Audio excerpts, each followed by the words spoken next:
Assalamualaikum warahmatullahi wabarakatuh. Selamat pagi teman-teman semua ya. Kembali lagi di channel kita Mas Tio KDR. Nah, oke teman-teman, apa kabarnya di pagi kali ini ya? Semoga teman-teman selalu diberikan kesehatan. Amin.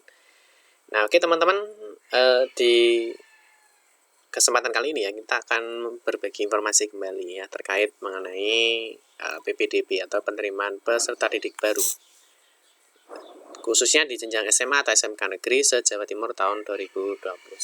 Nah, nanti kita akan berbagi informasi teman-teman ya mengenai jalur prestasi hasil lomba. Nah, ini mungkin teman-teman sudah tahu ya apa sih sebenarnya jalur prestasi hasil lomba. Nah, nanti kita akan menggambarkan atau memberikan informasi poin-poinnya ya teman-teman ya. Teman-teman juga mungkin sudah mendapatkan informasi ya dari teman-teman atau mungkin dari media sosial mengenai apa itu sebenarnya jalur prestasi hasil lomba. Nah, mungkin teman-teman juga ada yang bingung mengenai jalur afirmasi atau mungkin jalur perpindahan tugas orang tua. Nanti teman-teman bisa lihat di video kita sebelumnya ya, nanti silahkan dicek saja. Kita sudah memberikan informasi terkait jalur afirmasi maupun di jalur perpindahan tugas orang tua. Nah, di kesempatan kali ini kita akan membahas mengenai jalur prestasi hasil lomba. Nah, itu sebenarnya jalurnya seperti apa? Terus diperuntukkan untuk siapa dan berkasnya apa saja.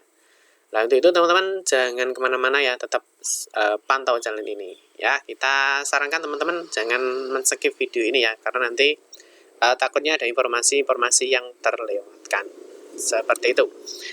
Nah, tapi sebelumnya bagi teman-teman mungkin yang baru bergabung di channel ini atau mungkin baru melihat channel ini ya, jangan lupa klik tombol like dan subscribe. Silahkan bunyikan lonceng notifikasinya biar Anda selalu mendapatkan informasi-informasi terbaru dari kita. Seperti biasa, tak lupa juga ya kita sampaikan terima kasih pada tim support kita ya, pada seluruh teman-teman, khususnya di tim webmaker.id. Webmaker adalah sebuah platform yang bergerak di bidang jasa pembuatan website dan desain website. Webmaker juga melayani pembuatan aplikasi sekolah maupun aplikasi lainnya. Bagi Bapak atau Ibu yang di sekolahnya belum memiliki website, kini saatnya tepat untuk membuat website yang keren, modern, dan menarik, tentunya dengan harga yang sangat murah. Bagi Bapak Ibu yang ingin memesan atau ingin info lebih lanjut mengenai Webmaker, silahkan kunjungi alamat website yang ada di deskripsi video ini. Terima kasih dan selamat bergabung dengan kami. Nah, kita akan membahas teman-teman mengenai di jalur prestasi hasil lomba ya. Itu sebenarnya seperti apa. Nah, kalau kita gambarkan secara ringkas ya, secara ringkasnya jalur prestasi lomba ini tentunya digunakan ya atau diperuntukkan untuk teman-teman yang memiliki prestasi ya teman-teman ya. Nah, prestasi itu nanti bisa buktikan dengan sertifikat atau piagam lomba.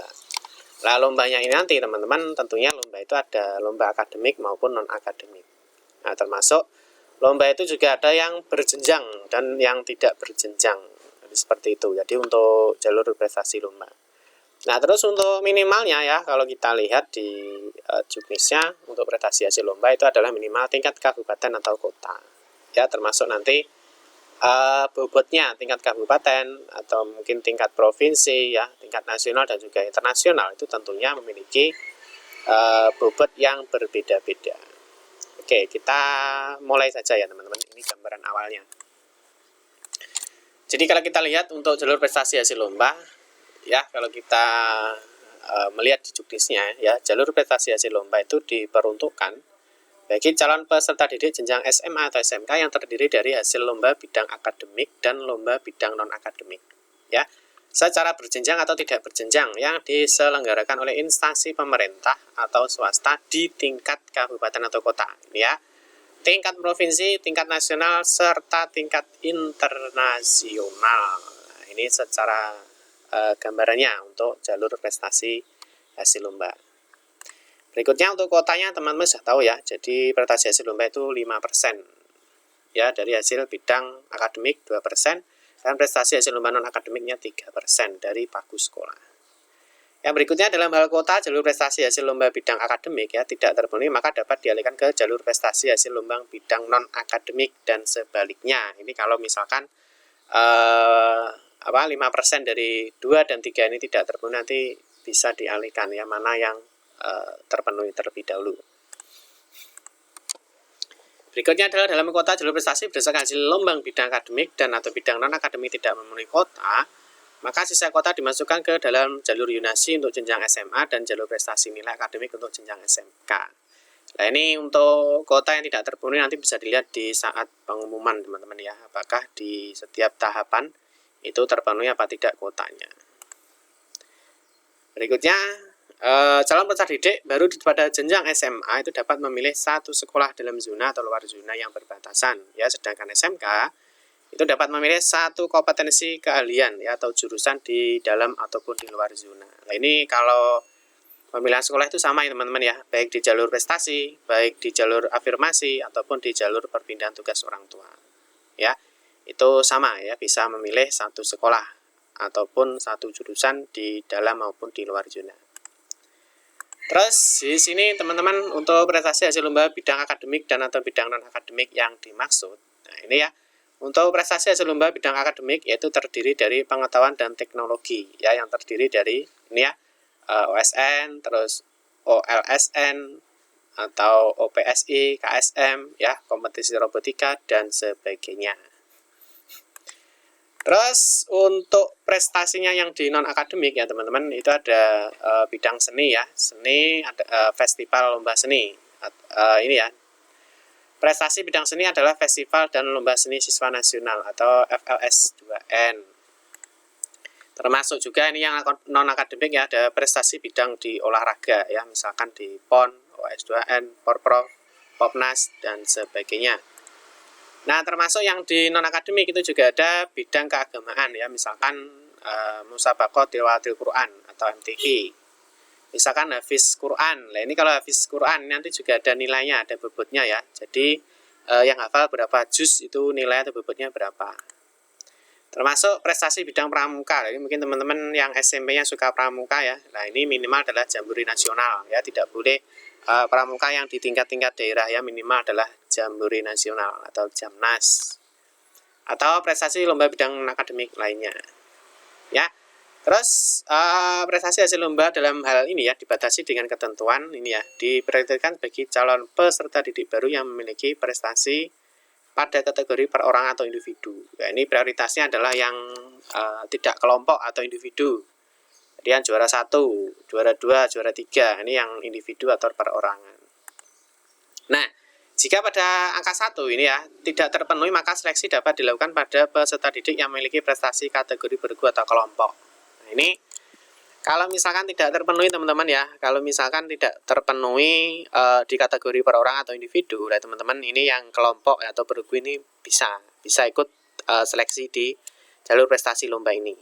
Ya, misalkan yang bergu, misalkan voli, ya misalkan sepak bola, yaitu misalkan ada yang sampai di nasional atau mungkin kabupaten ya mendapatkan juara, yaitu teman-teman bisa masuk ke dalam kategori bergu atau kelompok.